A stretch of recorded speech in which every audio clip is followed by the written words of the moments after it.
Good evening, everybody, and this is Free to Heal, and I'm Noreen McClendon, your facilitator. And I just want to welcome you. This is a group where we come together weekly with those that have been incarcerated, loved ones, children, anyone that's been touched in any way by the criminal justice system. And let me just stop there and say I don't know of hardly anybody that hasn't. Everybody knows somebody that has been touched by the criminal justice system. And we try to heal from the ravages of what incarceration has done to those incarcerated, as well as the family members, friends, and our communities as a whole. Because when you have so many people taken out of communities, it affects the fabric of the community. And we even had someone talk tonight about 8 out of every 10 people have been directly affected by the system. So we come together. We ask you if you have comments, leave comments. If there are topics that you want us to discuss, by all means, we're on all platforms, Twitter, Instagram, Facebook. Find us. Let us know what you think. We'd love to hear from you. So tonight, we had a great discussion, and it's going to lead to a further in-depth discussion about reunification with children, particularly adult children of parents. But before we got there, though, we had a great discussion about character defects and how it's important. You will hear on Free to Heal over and over and over again the importance of dealing with yourself first and acknowledging your own BS before you begin to point fingers. The less blaming you do and the more internal work you do, the more likely you are to heal, to be able to move forward, and to be able to be a positive influence in society. You'll reach your goals. You'll see things happening much better once you begin to take responsibility and deal with yourself. Nobody can do to you what you don't allow them to do. So even if someone did something and it caused you pain, that is not what is at the source of your healing and your moving forward. What's at the source of your healing for you is for you to move beyond whatever it was. Forgive yourself, forgive those that hurt you, but the hardest one is forgiving yourself. So I hope you get something out of that discussion. Then we had a discussion about housing. Now, people coming home from incarceration have for years been challenged in being able to find housing. There's all sorts of legal discrimination in housing these days. And so it's really important to understand that there are reasons for it. Particularly in California, it's very tenant-centered. And it was an interesting discussion about why are landlords looking at criminal background these days? Well, there are some things that they can't discriminate against, and society's always looking for a way to exclude somebody. But one of the challenges that I face in my day job all the time as a landlord is that we provide affordable housing. I'm the Executive Director of Concerned Citizens of South Central Los Angeles. We have developed over 700 units of affordable housing since 1985. And in housing that many people, what I find is that it is a challenge because the court system makes it almost impossible, despite what's in your lease, to evict people these days for nuisance evictions. Almost the only one that you can get these days seems to be non-payment of rent unless they commit a crime. So it becomes incumbent upon a landlord to be very selective about who they rent to, primarily because once you get them, it's very difficult to get rid of them. So there are ways to deal with that, and there's an interesting discussion on housing the formerly incarcerated. We also, one of the things that in that discussion that I want to point out to anybody listening it's been my experience that people who have done long periods of time incarcerated tend to just, they don't want trouble. They tend to be the best tenants. They tend to be great workers. Why? Because they know that they need to work, and they know that and they also tend to appreciate having housing.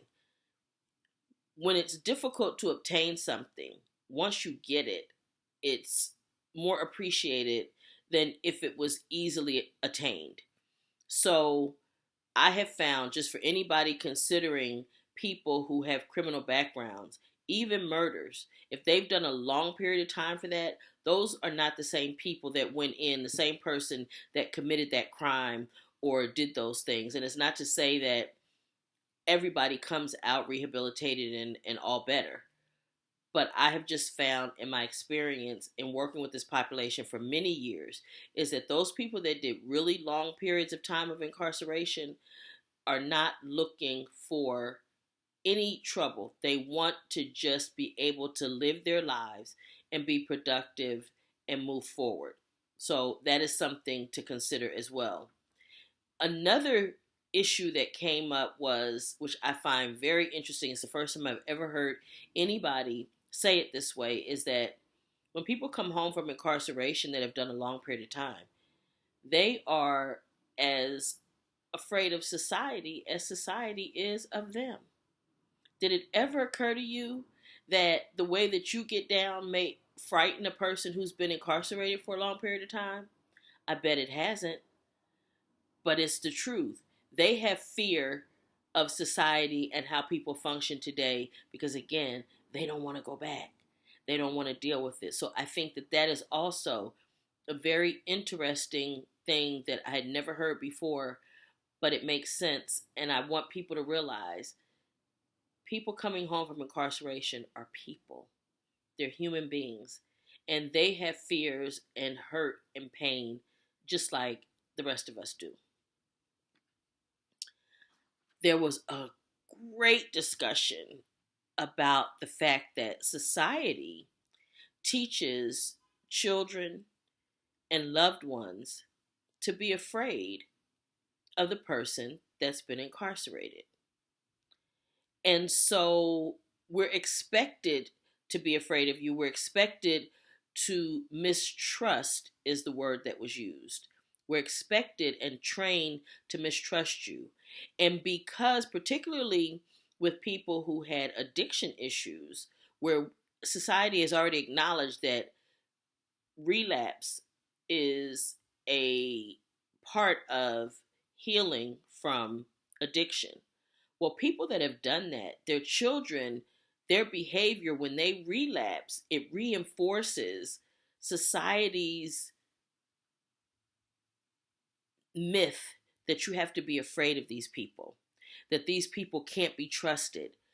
Just imagine, though, that you're the child of someone who is cycling in and out of jail because they have an addiction.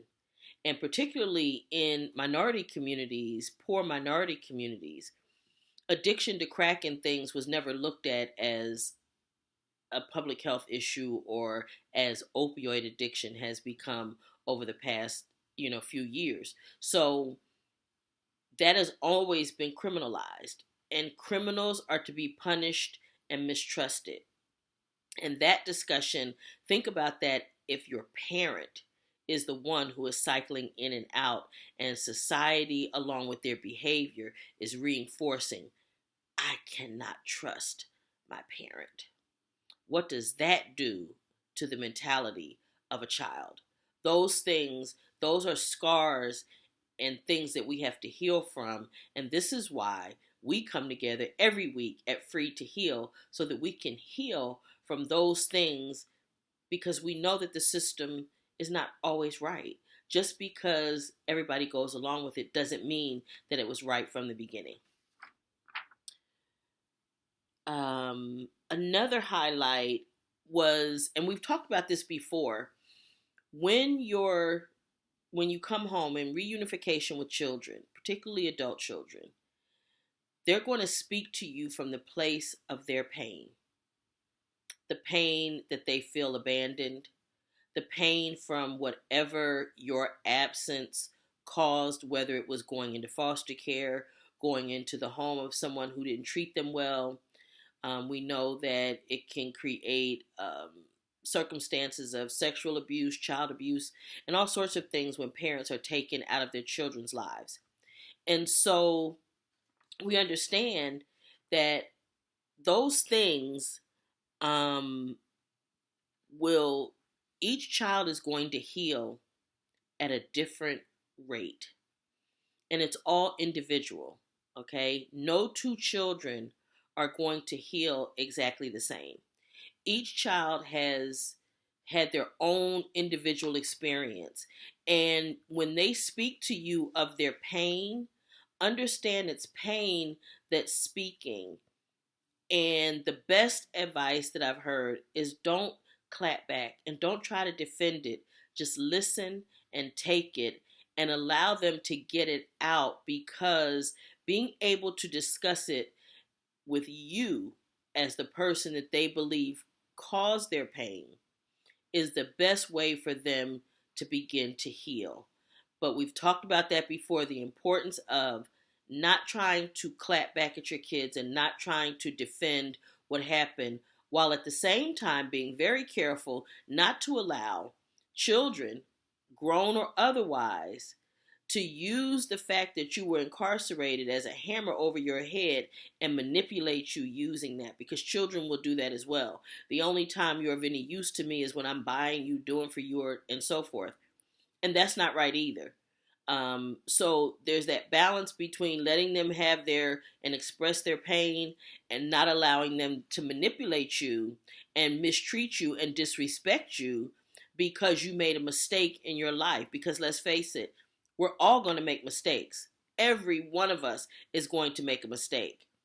The difference in those that were incarcerated and the rest of us is our mistakes didn't lead to incarceration, let alone years or decades of incarceration. But make no mistake about it, we have all done things that could have gone another way, that potentially could have led us to long periods of incarceration. And no parent ever woke up in the morning and said, I'm going to commit this crime so that I can destroy the lives of my children and loved ones. Never happened. Okay, they may have made bad choices, but they never intentionally decided to hurt you. Did it affect you? Yes.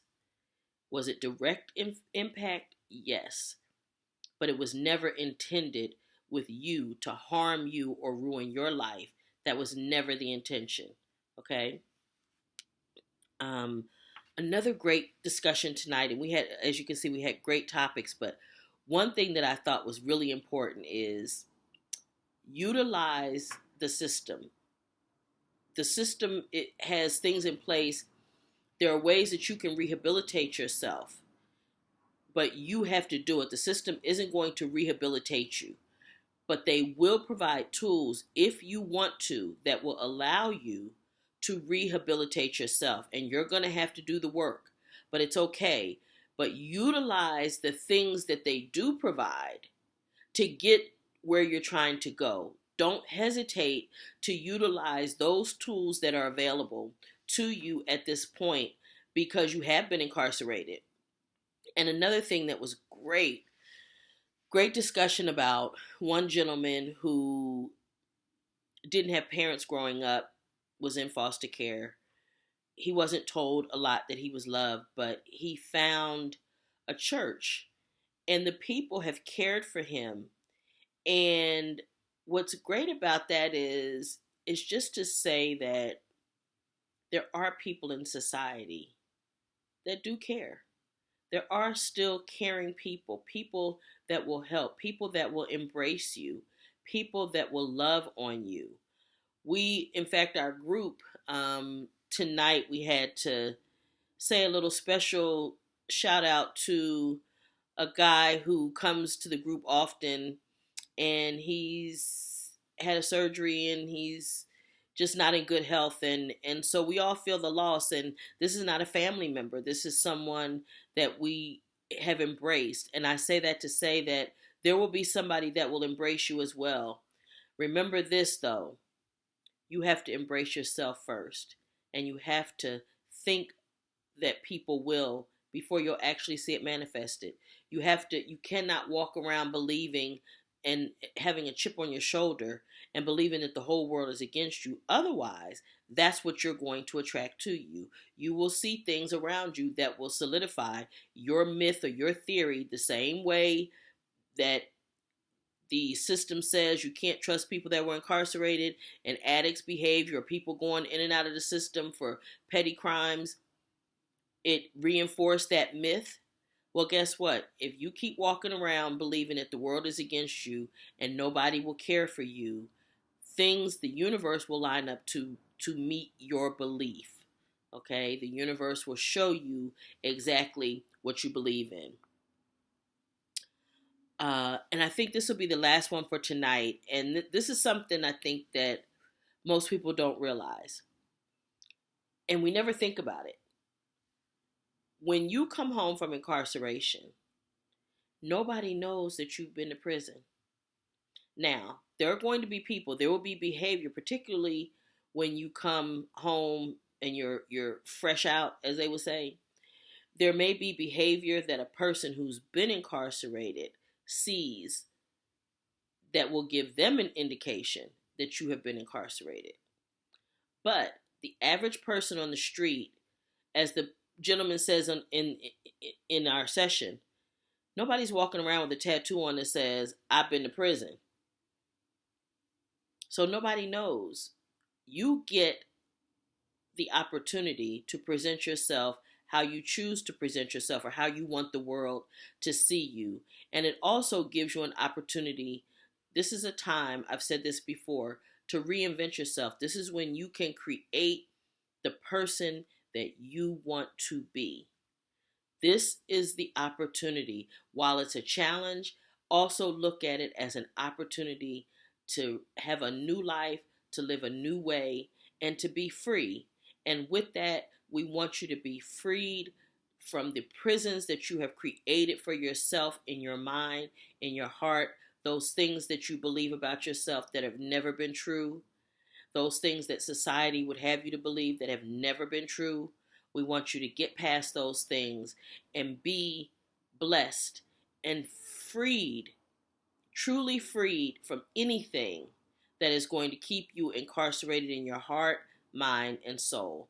And we look forward to having you back with us again. And again, leave your comments. And again, this is Noreen McClendon, and it's been another session of Freed to Heal. Have a good one. Good. Okay, so I just want to say welcome everybody to Freed to Heal. And tonight we're going to have a discussion. I would love to have my group, the people that are here that are participating. I want to ask you guys some questions, because what I find is that peer learning is the best learning. Personal experiences tend to be the best. And so what my first question was, what's been the toughest challenge that you faced so far, either since you've been home or with your loved one since they came home? And you guys just unmute and go for it. Okay. Yeah. Well, for me, it's I've been gone so long for as my mom, my dad, really nothing has changed because they raised me, and they know me. Okay. But like my other siblings, it's like, I have to get to, know them again. They have to get to know me again, Yeah. And it's like, what do I say? Other than I love you, I miss you. Mm-hmm. I'm glad to see you, right? And my sister, Debbie, and my mom, they comes over here, okay? And Mr. Sandoval, he's very, very helpful, right? And she already told him, don't let him get away with nothing. Stay on him, right?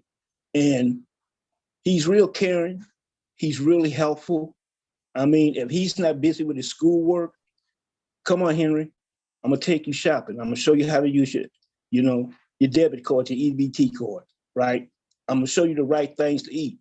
I'm gonna show you the places not to go, right? Stay out the streets after this time, okay? So I'm very thankful and grateful, and I thank the Lord, first of all. Then I thank Francisco Holmes for accepting me here, right? And I have 2 families, right? And like I said, I'm just so thankful that I'm free, you know? And like I said, it's gonna take some time, but I done did that already. This time it's gonna be spent free, right? The careless mistakes that I made, they're gone, right? This is a new starting point for me, right? And with all the people I have behind me, you know, it's no way in the world that I can go wrong. Anything that happens is because of me, not them. The blame game is over. I stopped playing the blame game years ago. Hallelujah. Right? Because I've learned one thing. When I was taking groups, and in there when I became a facilitator, it was the number one thing, givens. Whatever choice you make in the world, it's your choice, okay? You have the number one sole position of what you do in life. So anything, it's not him, it's not them, it's not them, it's you, okay? So once you understand that, you're good to go, right? And that was my problem. I've always tried to minimize things, justify. No, that's not gonna get it, you know? So once I understand that, and by me constantly going to the board, I took my transcripts and I dissected. Okay, here's where you went wrong, right? I took those words. Okay, we don't want to know what you think and how you feel. We're dealing with facts, and that's what I deal with. And one of my main issues was my character defects. Okay, and once I sorted those out, on August 17th, Mr. Chappelle, he said, Givens, he said, look, when you came in here, you was clueless. But now you come before us, he said, who am I looking at now? He said, every question that was asked, there was no hesitation. You kept eye contact and you nailed every question. And he said, it would amaze me. I only see one piece of document sitting in front of you. I said, yes. He said, what is that? I said, I just wanted to bring it to you. This is my AA in child development. You know, he said, can I see it? Yeah. He said, now, he said, when you left here about 3 years ago, I told Mr. Sharif, the deputy commissioner, when he come back, he gonna get a date. Why? Because he's sincere. You know, this is something that he hasn't been doing. He's telling you straight from the heart. This is something that I seen him, I could feel it. And sure enough, on August 17th, he come back, he say, "Find you suitable." You know, what I want to say is the most powerful thing that I heard you say, which I encourage all the time, is it was internal. You had to deal with your own stuff. Nobody could deal with it for you. You had to stop blaming everybody else. It isn't, if they hadn't have done this, I wouldn't have done what I did. And no more. Your character defects, you had to live with those, and you had to face yourself with those character defects, not the board. You had to face you with those defects. And that's where the healing, and that's where the ability to move forward. And also something else you said that was powerful is the forgiveness, forgiving yourself, not just other people, but forgiving yourself for those things that you did, the choices that you made that caused you to have the challenges that you had, and spending all that time away from your family. And with the family, you're going to find that there are you're going to have to get to know them again.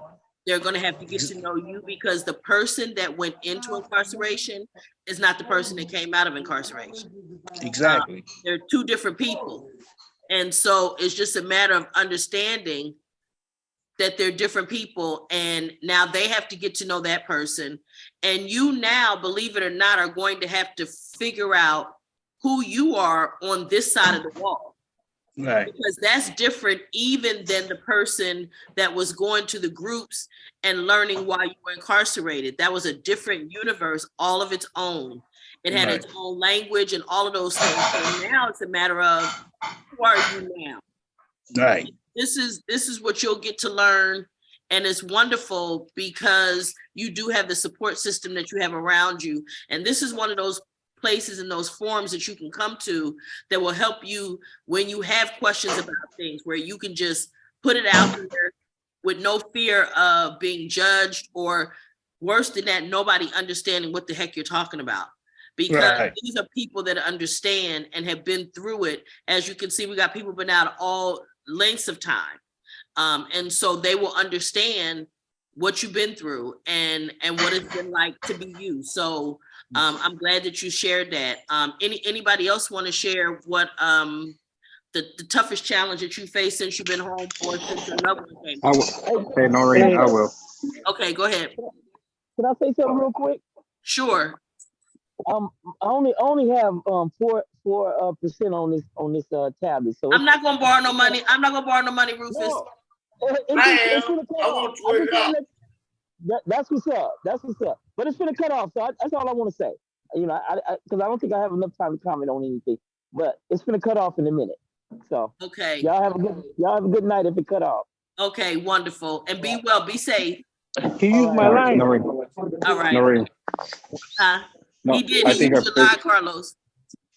I think our biggest challenge is going to be like how you said, you know, because I was like that when I was 19. I came out when I was 35, and it was a big part of my life was taken. Wasn't that somebody that end up where they left off, feel like they got to catch up, or they kind of look at right now and they look at the back path of everybody they knew that grew through that life while we were in the other side of the wall, and able to trying to catch up and trying to able to have the nice car, you know, have the nice thing, but you're not able to have that because the simple fact is, you know, you was taken away. It was, you know, having to restart over again. So all I gotta say is to everybody is just like, you know, do the best you can and just keep learning. Even though it might be a challenge, but that's gonna get you to even a better place than just by just trying to like figure out what's your next move. Learn everything you can. Yeah. And you know, time and patience is one of those things that you have to get through the reentry process. But at the same time too, it's like I understand because some guys are out during their 50s, during their 60s, so they don't know. That's a big challenge for them, you know, from the time they spend in there and from the time they spend, what is their challenge? What is really holding them back from, you know? And it's really sad because a lot of them can't able to do what a 50-year-old could do, and a 50-year-old can't do what a 40-year-old could do, you know? So absolutely. Yeah. Absolutely. Go ahead. I went in at 28 years old, and I came out in my 50s, mid 50s. And when I went in, I had a cell phone that just say incoming and outgoing calls. Now you got all this Google and text messaging, and I still get, no lie, I've been out since 2020, July 16, 2020. I still get in trouble for not looking at text messages because I had a phone in prison, but I didn't look at the text messages because if you want to talk to me, you're going to talk to me and that's it. But now I have to learn to read text messages because it's not just my mom that gets on me or my sister, it's my granddaughter that gets on me. She's 17, getting to turn 18, and she tell me, Papa, I'll send you a text message. But these are things that us as getting challenge all the time, it's a challenge. You have to catch up. And in your catch up, I didn't say run, I said walk, stop and smell the roads every once in a while. But I have to learn that this is society. This is society. This is what we have to deal with as individuals coming into society and dealing with the challenges, like I tell people all the time, I had a job working for Union Pacific. Remember how they tell you on the application, have you ever been convicted of a crime in the last 7 years? I said no. I told the truth. I was convicted in 1995. I was arrested in 94. But then they asked me if I was on parole or probation. I said no, because I was off at the time. But because it was only 2 years, they was able to go back and look at my crime, and they let me go from the job because of my crime. My crime was conspiracy to commit murder. So when you remember when we was inside and we was in them classes and they was talking about things that they can do and what they can't do, certain things don't apply. And it's the element of when you get off parole, you have to work on getting your record expunged before you can actually go for a lot of these jobs. Because these jobs, they will say, okay, you are parole, but you haven't been off parole 4 years, 5 years.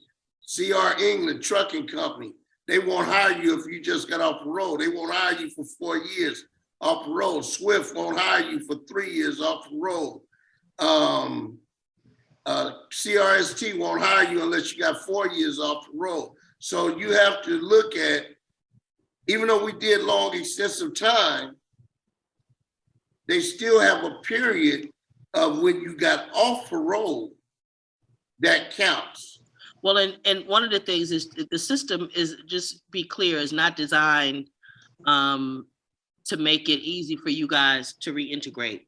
It's not designed that way. And every challenge, you will face every challenge that there is in any way that they can get around whatever laws. Like in the state of California, the state no longer even asked the question on their applications, but then they can ask it later in the background check. So it's just prolonging the inevitable. If they're gonna hire you, they're gonna hire you. If they're not, they're not. But these are the kinds of things that, like you say, it's an information situation where they can say, okay, well, no, you haven't in the last 7 years, but then this is going to give us the opportunity to open this back door to be able to do what we wanted to do anyway. So, again, these are challenges, the kinds of things, and we have to pay attention to what's going on. And this is why I think the group is good, because it gives everybody information. Everybody under the sound of our voices can hear this information and know how to respond to those things. And sometimes it's just a matter of waiting to get that employment until after you've been off for however many years or whatever their requirements are. Make sure that you have waited that the appropriate amount of time to apply for those kinds of positions. So those things this is all good information. I want to give anybody else an opportunity to go ahead, Ms. Roberta.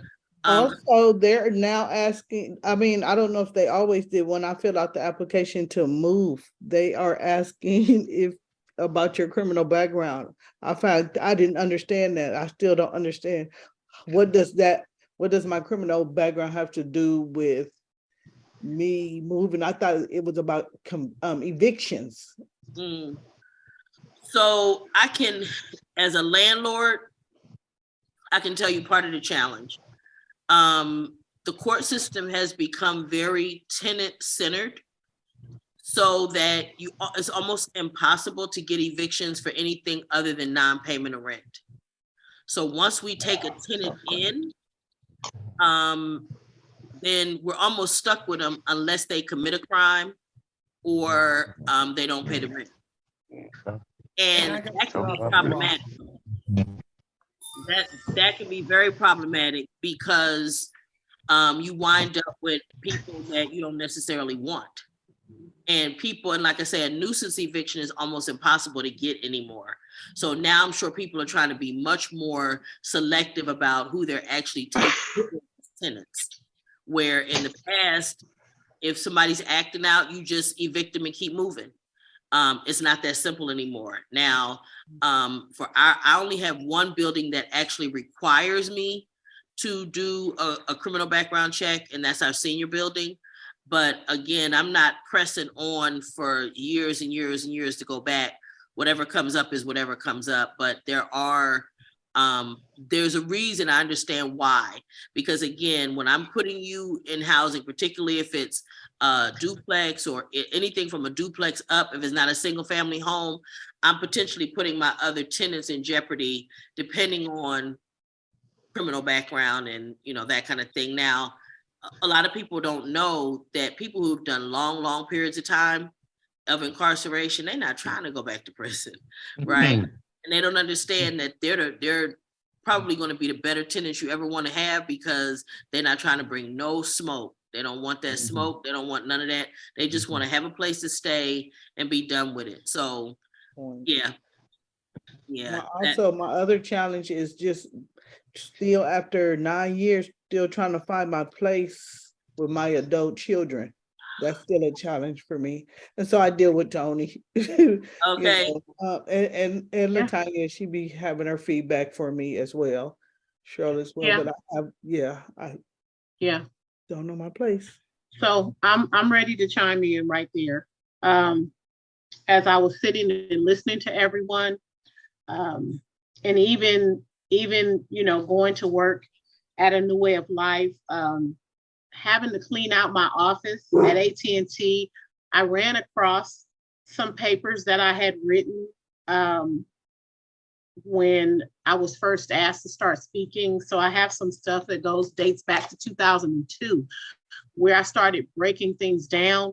And the biggest comment that I want to make to everyone is society has taught us to not trust you. Society is my biggest co-conspirator in not trusting my mother. The criminal justice system, you know, from probation to parole to employment to housing, we're taught to not trust you once you go to prison. We don't, you know, we're taught that you don't deserve a chance. You don't, you know, and you're going to reoffend, or you're going to use drugs again, or use alcohol again. You're going to do it again. And as I talk to people at work and encourage them to understand the path that me and my mom have taken, you know, I tell them, like, 10 years into a new way of life, I was still sitting there figuring out when my mother was going to use again. I was, you know, waiting with bated breath. I was thinking, you know, at one time my mother learned how to send an email and she got good at it. And I started getting emails at 1 o'clock in the morning, and, you know, then 5 o'clock or 6 o'clock in the morning. And I'm thinking, this is going to stress her out. She's going to go back and use. And I kept fighting with myself. And I've been fighting with myself, but I'm fighting with that silent enemy that has taught me, you can get up and go to work every day. You can get up and go to school. You've done these things. You did 30, you know, you worked 33 years at AT&T. Why couldn't your mother do those things? Why couldn't so-and-so do those things? Your uncles do those things. Society is always pressing against us that we're not supposed to trust you, which is so damning, because you already have to deal with discrimination in housing, discrimination in employment, discrimination in, you know, all of these things. And then you have to learn how to deal with discrimination within your families, discrimination from your children. And I can guarantee you, I don't even have to ask you the question. Your biggest discrimination comes from your kids, because I'm a kid and I understand it. And I want to say this too. One of the things that doesn't help, particularly when you have a parent that used, right? When a parent had an addiction issue, it's even harder, because their continued use, their cycling in and out of drugs, reinforce what society said, that you shouldn't trust them. So every time, so you holding your breath, we've talked about it before, that when people come home, and this is something for those of you that are new coming home, if your family members are constantly trying to check on where you are and what you're doing and what are you doing and who are you hanging with and when they're doing that, a lot of it is not about controlling you as much as it is about being afraid that you're going to go back to whatever it was that took you from them in the first place. So even though you know what you're going to do and you know where you are, your family members, and in particular children don't understand. They don't know how it happened. And so the thing I would say, like specifically with Roberta, with your children, is a matter of what is their hang up and where are they. In other words, what is the thing for them that is the most hurtful to them? Because that's the thing that, that's where the root of it is. What was the hurt that your absence caused go ahead. I'm sorry. And it's individual. Yes. You know, as much as it pains me sometimes to hear my mother, you know, talk, and she says smart stuff and she looks at me, you know, as if, you know, I gave her the weight of the world, you know, with Roberta and, you know, with other parents, they're dealing with multiple children. And so for each child, it's something different. And Roberta, you and I have talked about that. You can't compare one son to the other son or to the daughter or anything. It's absolutely different for each individual. They could be twins, and each of them will come with a different perspective. One, they can say the same things, and then one will say, well, I thought about this, or, you know, or I thought about that. It's you have to learn the layers of your onion with your children and hone your rehabilitation with them individually as well as with your family collectively. It's going to take an individual. You might be trying to use, or just by default using a cookie cutter approach because you're still the same mother. You still did the same time. It's no different from one child to the next as to maybe how long you were gone, or, you know, at this last time, it may be more with the older child or what have you, but there's so many layers to that. And it's an individual conversation. It's an individual healing process, but I can guarantee anybody here, your child will never heal at the rate that you heal. It is always going to be a lag effect. And sometimes it can be huge and sometimes it can be small, but it is definitely individual. But society is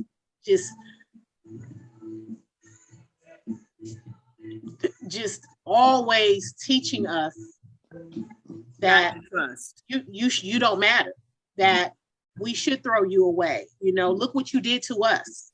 And, you know, it further exacerbates our pain and our healing process because we're listening to what society is saying. And then we're watching you on the other end.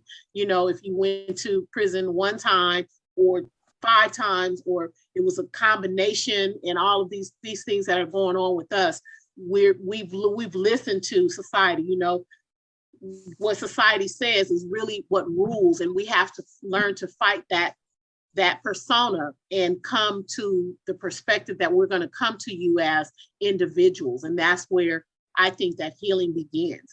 But we have to learn how to break that mantra and constantly and not constantly be dependent upon what society says, because we have proven that society is wrong.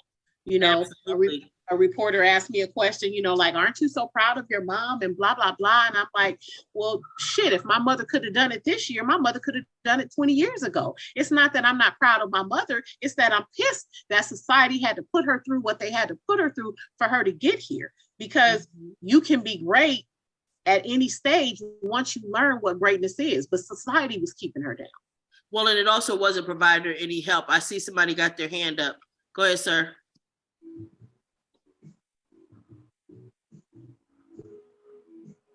You got to unmute. Can you guys hear me? Yep. And I just also want to say, just to piggyback on what Antoinette is saying, it's like this. When you go to prison, you come out, you got a bullseye on you, period. It's a whole bunch of laws that's going to discriminate against you and all that, period. You're gonna have to catch up with the times. You can't be a dinosaur. I don't care how long you was gone. I don't care how old you are. You're gonna have to adjust, assess. Like I say, the 3 A's: assess, adjust, and address.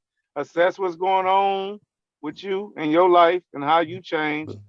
You already know that you got a bullseye on your back, and you already know that some of the things that you're gonna go through in life with the people who love you and who are gonna be around you, it's gonna be their trauma and their pain and their hurt coming out and spewing at you. So you got to take that shit on the chin. Don't take that shit personal. Do not clap back at your kids. Just take it, because they have the sense of abandonment. They have the sense of you not being there. You know, your presence and not presence being there affected their life in a way that you could never even understand. So don't clap back. Just listen. Listen. It's going to be hurtful.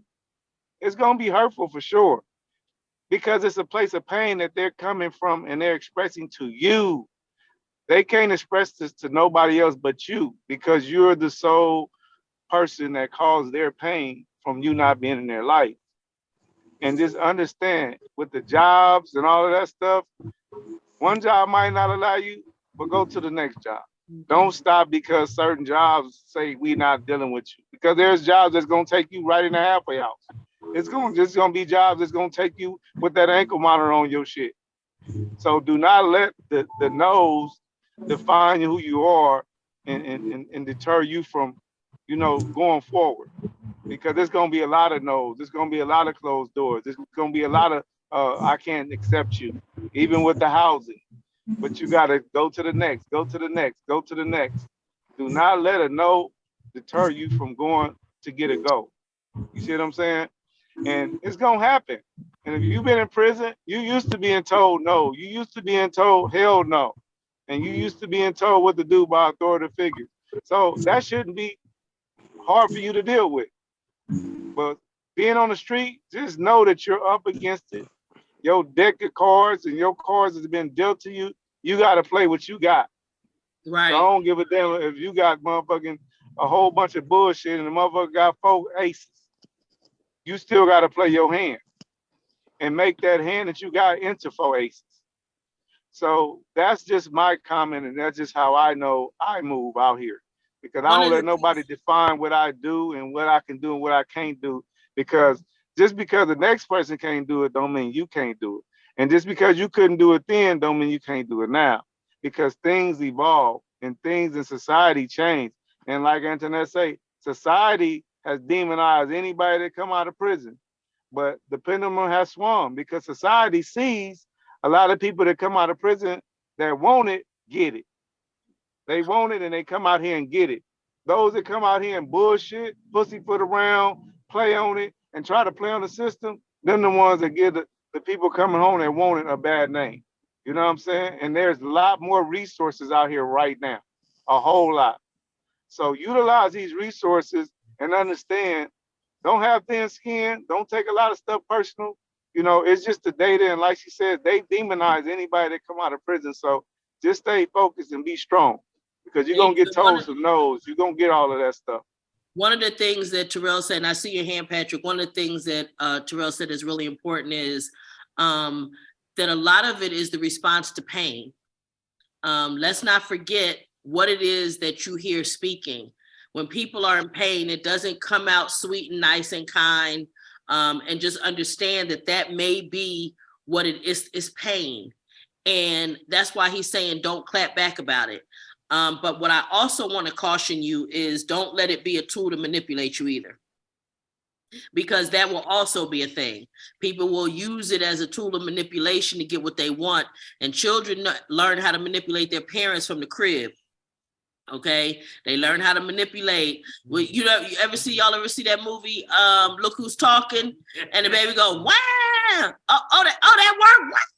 And every time, because every time I want something, I know if I holler like that, they coming. Okay, so also do not allow yourself to be manipulated, because you did not wake up in the morning and say, I'm going to commit this crime so I can ruin my children's lives. It never happened. Okay, now, did something happen? Yes. Did it affect them directly? Yes, but don't allow yourself to be manipulated, and don't allow them to use it as a hammer over your head, that every time you look up, they're talking and blaming you, and the only time that they have time for you is when you giving them, or when you buying for them, or when you doing for them. Because children by nature tend to be pretty selfish, because they haven't yet learned. But just understand that there's a balance, and everything that's healthy has balance. But Patrick, I saw your hand, and it's getting. I wanted to make sure we get to you. Yeah, by no means, don't be no fool. That's a fact. Yeah, you and I have talked about this, that in the last 20 years, 8.5 people out of 10 have been incarcerated, in jail, probation, parole, and society is afraid, the ones that weren't connected with the courts and everything, that they're going to be next. So we get the stress, the hassles, the no's, but instead of manipulating the system, and we've talked about this, utilize the system. Yes. Be in the right place at the right time. And because of COVID, and because younger people, and I'm not putting younger people down, they just weren't taught the work ethic. Right. They weren't taught, because we don't have nuclear families anymore. You're lucky enough just to have one parent take care of you when you're younger, let alone have two. And unfortunately, the school system has failed us, because again, just like 40, 50 years ago, you're not required to do anything in school. School has become babysitting again. And that doesn't benefit anybody. And I'm taking a PTSD with an anger management, because basically being in prison 31 years, you get a little angry, you get a little stressed out. So you have to deal with that. And what I'm learning is you deal with the bigger stuff first. You don't deal with the trivial small stuff, but unfortunately, some of the trivial small stuff you respond to more quickly. The major stuff, where you could burst out and do something major and go back to prison immediately or for a long time, that's what you really have to deal with. You know, don't have the road rage out there on the freeway. Don't pick up a baseball bat and beat somebody down. Sometimes we want to do that. That doesn't mean we're going to do that. Like you said, tenants and people that were in prison, they don't want to go back. They just want a place to live. They want some peace and quiet. And it's not about respect, it's about common courtesy. And that's something our society doesn't give anybody. Again, society is afraid of us because they're afraid of themselves. Right. They almost think like being an ex-felon is like a disease. It's going to rub off. Yeah. Everybody in a family has had relatives in prison, in jail, in the court system directly. It's not, like it used to be. And unfortunately, you and I have both said it. We live in a police state. It may not affect you like 1984, but it affects you. Oh, yeah, absolutely. It's frustrating as hell to see stuff going on that you can't do anything about. I don't like the homelessness out there. I don't like road rage. I don't like how expensive it is in California. But unfortunately, since I've grown up here and I'm a native, we're systemically used to this environment. Even though from time to time is a bad environment, we're handling it. We don't like it, but we're handling it. Absolutely. Thank you. Thank you. It's getting kind of late. I wanted to, there's a couple other questions that I had, and I'm just going to put them out. And as you guys check out, because I'm going to come back to everybody, give everybody a chance to check out. But these are questions that you might also, depending on if you got anything in particular out of tonight, or if you would like to expound on these. One of the things I wanted to know is if you've had people that understand the way you feel or behave since you've been home, because that when you feel like you're alone and you're the only one that knows, have you guys had the benefit of having people that actually understand what you're going through? And what would make reunification with your family and friends easier? Those are two other additional questions. So, so I want to put it out there, and I'm going to go around and let everybody check out and give us your last comments for the evening. And I think what I want to do, and be prepared for next week, I want to spend more time talking about reunification with your children, because I got it. I feel it.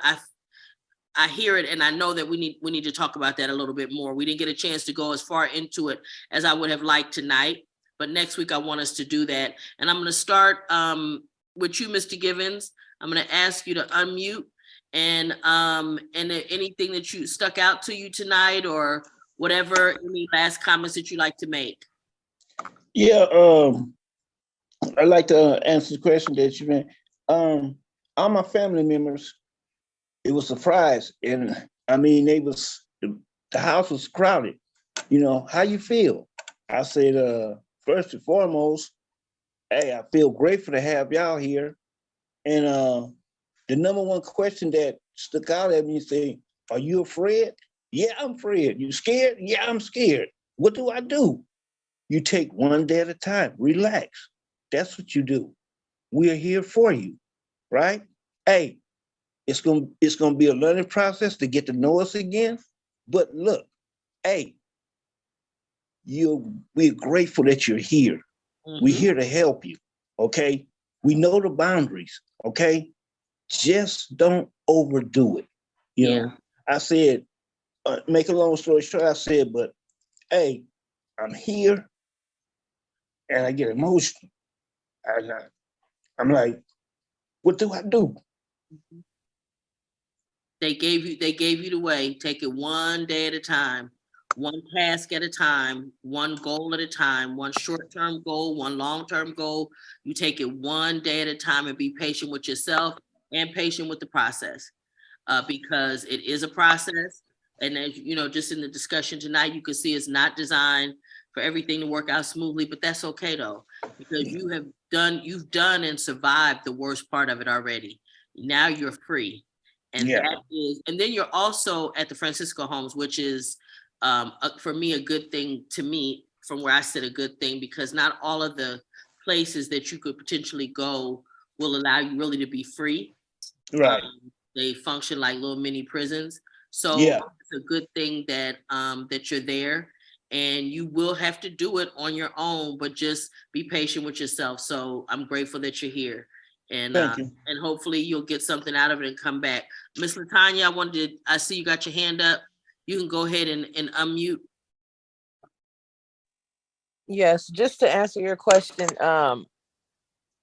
do I know people that understand or speak the same language as I do?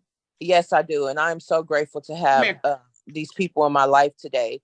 You know, I could be myself. I can make mistakes. You know, a new way of life has changed my life to where, and I want to just thank Tony. Thank you, Tony, for lending your mother to me. Thank you, Roberta. Thank you, Cheryl. You know, I have people today that I can come with them with anything and they don't judge me. And it just feels good to have a community behind me like that. That's wonderful. That's wonderful. And I'm glad that you're here, and I'm glad that I'm sure you'll be added, you know, and helping us along the way as well. So thank you for being here, and we'll look forward to having you as often as you want. Okay. Thank you. Thank you. So, Mr. Bradley. Yes. What I'm taking away is I realized what I was feeling about society is so much true to me, because I'm afraid of society. Society is so crazy out here with the road rage, like the other brother was saying, so much violence in society. And these not people you can say out of prison, because we don't have tattoos on our head or signs on our shirt talking about we just got out of prison. So don't nobody know who's got out of prison, who haven't been to prison, because we haven't said anything.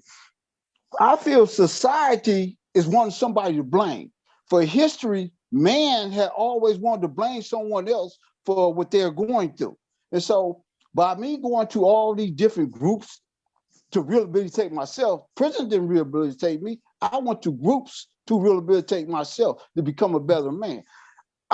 to me, I'm like, I look for that peace in society. In society, I'm like, wow, I'm not going out there tonight. It's crazy out there. I'm not driving. There's so much violence in society that I'm afraid of society. I'm trying to get away from certain places to some places peaceful because, you know, like my kids, they blame me so much for their situation financially. You know, my kids wanted me to send them money and told me when I get out of prison, I could double up my money. I said, whoa, wait, you get your money, you double up your money. You're not sending me back to prison. And then mama get at me and say, oh, you owe me $12,000 for raising your daughter. No, you owe me $12 million because you screwed my daughters up because you didn't raise my daughter like I wanted them to be raised. You raised them up to thinking a man's supposed to take care of them and not be independent women. And so society, she's a pastor now. Society is so crazy to me. It's misunderstood. No communication, no understanding. We always want somebody to blame somebody else for what we're going through instead of taking responsibility. Looking at consequences behind your action. Most of us, from being in prison so long, lifers and stuff, we had to do these groups. We had to rehabilitate ourselves, and they didn't make us rehabilitate. They want us to rehabilitate ourselves so we can become a better person, so we can understand what's going on, the things that we did in the past, how we hurt so many people. So now we see all this. That's why they let us out to change, because we have changed. Now society is going through their problems. You know, a lot of people in society, they're looking for someone to blame. Everybody through history of man blames someone else for their problems instead of taking responsibility for their own actions. You know, it's the first time, what you said is the first time I heard anybody actually say it in the way that you said it, in terms of, shoot, you afraid of society. Shoot, they talking about they scared of you. Look, well, I'm scared of you. You know what I mean? And rightfully so, because things have changed and people out here crazy. No, they really are in society, and the things that they expect and all of this, it's a lot. But thank you for sharing that. And I'm glad you're with us. That's why I like this group so much. That's all right. Mr. Librado. There you go. Unmute for me. Unmute. Okay. There you go. Hi. Hi, everybody. See you there down there, Willie. Yeah, something touched base with me earlier, and it was the young Mexican kid that was speaking earlier, and and then some of the other brothers were talking about the struggle that we have. Saturday, I went for an interview, and I relate with what was said earlier. I went with an interview with Amazon. I was hired and fired at the same time. Wow. They hired me. They said 10 to 6. They gave me all my hours. They were telling me about the benefits and everything. They flipped the application around, and she goes, "You've been convicted of a crime?" And I go, "Yes," because on the application I said, "Yes." And then where it says, "Please explain," I said, I forgot what it said. It said, have you been convicted before, whatever? And then it says, "Please explain." So I said, in the interview, I would talk about it, right? So she goes, "When did you get out?" And I go, "January 13th. And she goes, "January 13th. She goes, "What January?" And I told her, "Last month." And she goes, "Oh, I'm so sorry, honey. I'm so sorry." She was going like this. And I go, "Excuse me?" And then she goes, "You have to be out for 7 years before we can hire you." And I go, "Excuse me, isn't this a felon-friendly corporation?" And she goes, "Yes, but you got to have been out 7 years." And I go, "Well, I haven't been convicted in 30 years. I've been down for 30 years. I just got out." And she said, "I'm so sorry." And it kind of like, the old me, I would have said, "Fuck it." And I would have, right away, we all know how to make a quick buck. And I'm thinking, oh no, you know what? 30 years, nothing's gonna, I'm not gonna let this discourage me, and so it's about keep pushing forward, because eventually something's gonna happen. I'm gonna get a job or whatever. I'm so eager to work. I was on another Zoom meeting earlier with Time Done and Community Healers. Community Healers went ahead and placed me on their board as the vice president. So I'm going to be doing the gang expert stuff. And, there's certain things that I see there's still light there, and It's not about giving up. It's about, keep pushing, and that's where I'm at with it. I'm not, before I would like, the hell with it. I'm gonna go get the bag and start selling on the corner or something. Right. Where's that gonna get me? Right back to where I came from, and it's not, the system's not the same, and I could care less about going back. What matters to me is family and my freedom, and that's where I'm at with it, I was like debating whether I should log into this Zoom meeting, and I kept saying relationship. Man, I got to get up in there, man. I got to see what this is about. Then I see my old housemate right there, Willie. I said, oh yeah, okay, this is work. This will work, but it's interesting. I enjoyed it, and I'll be back next week. That's awesome. Thank you so much, Mr. Hall. You want to talk to me? Check out for me, Michael.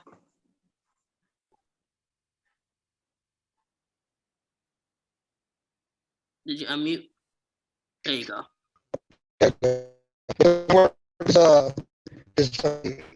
Laptop today, but can you hear me, Noreen? You know what? Okay, it seems like when you come closer to the microphone, maybe I can hear you. Otherwise, what about now? Try it again.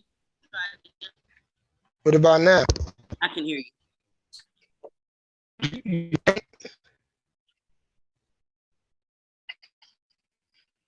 Go ahead. Can you hear me? Go ahead. Okay. Oh yeah. The subject was very interesting for me. I try to say. Now back up a little bit again. Back up a little bit, because when you was back a little bit, I could hear you, and then when you came forward, now I couldn't.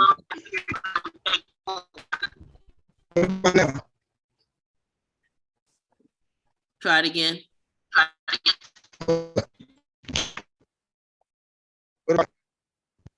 I don't know. Something is going on. You got a lot of feedback. Yeah, I think it's laptop. I think it's so.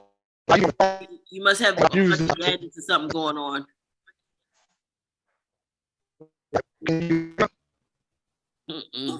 It's not working. I'm gonna let Mr. Steffens. We're gonna see what we can do with you. Okay, I'm gonna mute you for now. Okay, Mr. Steffens, go ahead. Yeah, that last comment you made about when you feel someone that understands you and show you love. For many years, I never knew what love was. Nobody ever told me that everything's gonna be all right, that I love you, hug me, or none of that thing. But I had been going to a church on Saturdays, and when those people, they asked me, said, "Who are you?" And I told them who I were and where I came from. It was prison, and right away they started reaching out. They say, "Hey, you know what? We are so glad that you're among us. You come every Saturday." And they started giving me money. They started giving me leather coats. One lady's son died of COVID, and she gave me all his belongings. He had nothing but new stuff. I couldn't believe this. And every week I go, they're saying something that feels nice. They're saying something that feels good, and they constantly give it. I have to tell them, but thank you. But I'll find someone else to give things to, because I got too much stuff. And when you think about what love is caring and giving. I see that now, and it feels good. That's wonderful. And you're certainly worthy, Mr. Steffens. The energy and the spirit I've always gotten from you from day one has always been amazing to me. And I've told you that before, understanding your background, just knowing you as I do, for the time that you've been in the group, I always get profound things that come from you. And I'm so glad that you found another family of folks that see and appreciate you just like we do here at Free to Heal. So I'm glad that you're with us, and thank you. Thank you. Ms. Tony, any last comments, sweetie? I will be going with my mom to the Open Society Forum, and I will be going into a prison with her to speak to some of the prisoners from the perspective of the child. And so I always now appreciate being able to provide that perspective, because I truly do see, you know, how important it is that parents, and no matter what the level, truly understand what it is that their children are going through, and how we can come together and heal together, and not you know, do this war by ourselves. Yeah, because you was definitely at war. You've been at war for a long time, and Oh yeah, you know what I mean. And I've been at war since I was about 3-4 years old. Yeah, I know. yeah, And that's yeah, why I'm glad that you got a place, and now you got a different perspective. You know, exactly. a different like you get your mom's perspective, or at least some semblance of understanding what has happened to her and how she's absolutely. Yeah. So this, yeah, what I want to say to you know, all everyone is, you know, at some point in time, I realized and recognized that my mom was a victim just as much as I was. Yeah. And I think that is one of the most important things that you can learn and understand as a child, is that, you know, like you said, you know, my mother didn't wake up, you know, trying to be a criminal, or, you know, being on, you know, substance abuse and other things. She was backing into that process the same way, you know, I came with her, you know, hand in toe. And so understanding that piece is how much we were victims to this to this process, this intentional process. Absolutely. And I think that helps us with the healing process. Thank you so much. Miss Roberta. Yeah, Tony, thank you for that. I just hope one day, especially my baby boy, will understand that. And not even me saying I'm a victim, because I hate to say that, although I was in a lot of aspects. But I just appreciate you tonight, and the rest of you guys too. Mr. Steffens, I always think about you for whatever that reason is. I do. That's wonderful. Thank you. Terrell.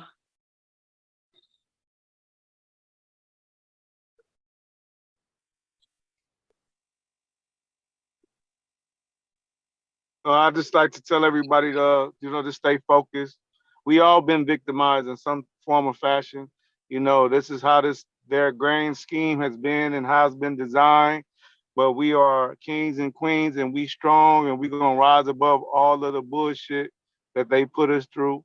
And just know that, like the brothers doing, continue to create a support system for yourself that you're comfortable with, because this is a loving world out here. There's still a lot of great people out here. You just got to get to those places and deal with those people. So don't let the crazy people out here, and because I'm scared of some of these people in society too, because I'm scared of what they'll make me do. And I stray away from them. So, you know, and you got a right to be scared, because a lot of them is just walking around blacked out. But for the most part, just keep going forward and stay strong and be focused, and don't allow nobody to put your light out. Keep your light going strong. That's awesome. And can you give Junior a hug for me? Well, I dropped him off about 30 minutes ago. But okay, he was on here, and I told him everybody said hi, you know. Next time you see him, hook me up. Miss Di. Oh, okay. I missed some of it because I had to leave, but I want to say to everyone, just stay focused, because we all been through something, and just keep your head up. Thank you, sweetie. Mr. Kit. Not sure if he can you unmute Kittredge? To speak. Can you hear me now? There you go. Okay. This is real simple for me. I learned this, and I try to spread it to everybody. Hurt people. Heal people, heal people. Hallelujah. And I'm healed now. Hallelujah. And I'm spreading the healing around. You all right with me, Kid? I've been out here 3 years. I've been out here 3 years now. And I done had every difficult you could have, and I done had every door locked down that said I couldn't do this and I couldn't do that. but I've done it. That's all right. I'm glad you're here with us. Carlos, I didn't get your check out, sweetie. Yeah, well, I'm kind of deaf right now from all the noise right here at work, but I mean, I have a lot of people to support me. You know, I lean to those that I know from prison that are ex-lifers. I believe that's the best support besides my family. You know, because they, like you said, they know who I am. They've been through what I've been through, and we went through the same struggles. You know, and some of them were in the same yard for years, and so that's who I lean to.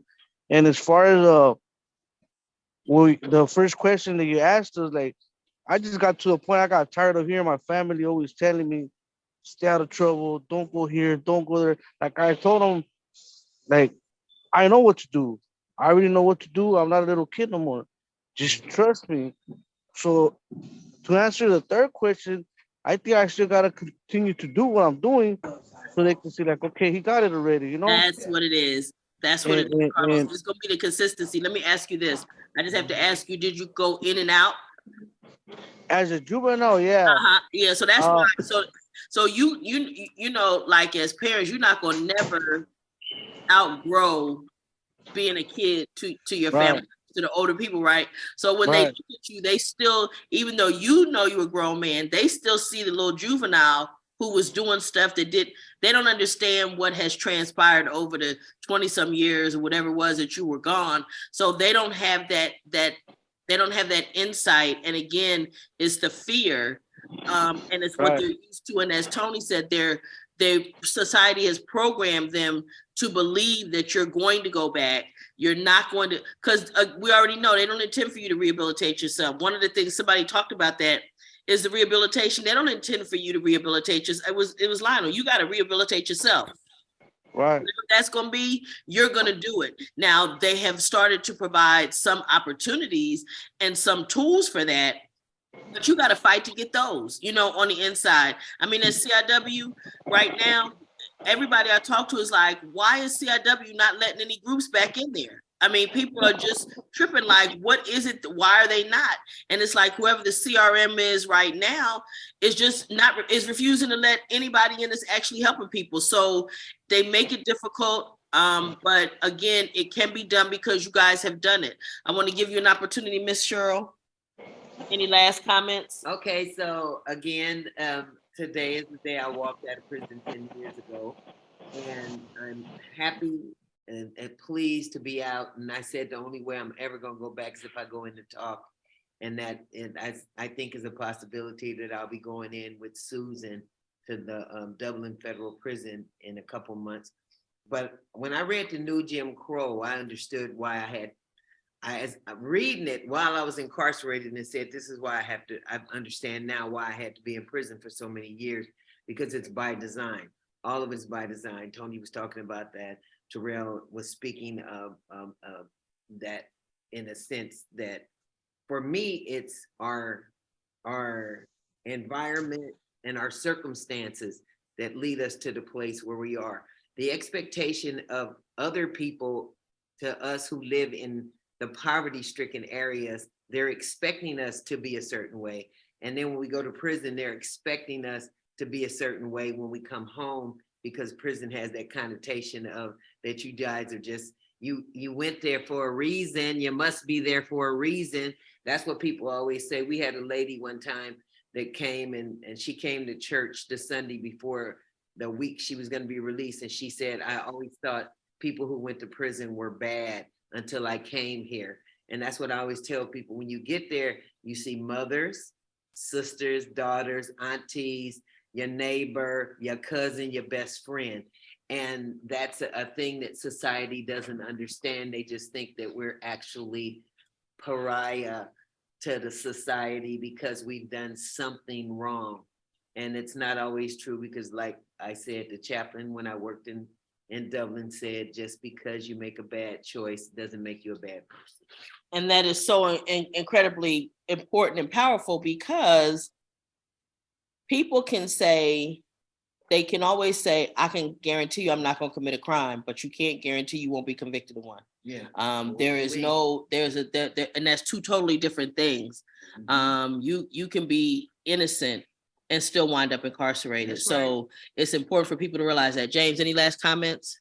Just keep your head up one day at a time. Stop the smell of rose and understand you are who you are. Date you before you try to date someone else. Wonderful. And I just want to say thank you to everybody. It's been another wonderful group. I can't wait next week. Next week, we're going to really unpack a little bit more that reunification with children, and tap on that a little bit more because it's really important. And I hope that you all will join us next week at Free to Heal. Check us out on YouTube, Instagram, Facebook, Twitter. Check us out, and we'll see you guys next week. Congratulations, Cheryl. Let me see you just walk.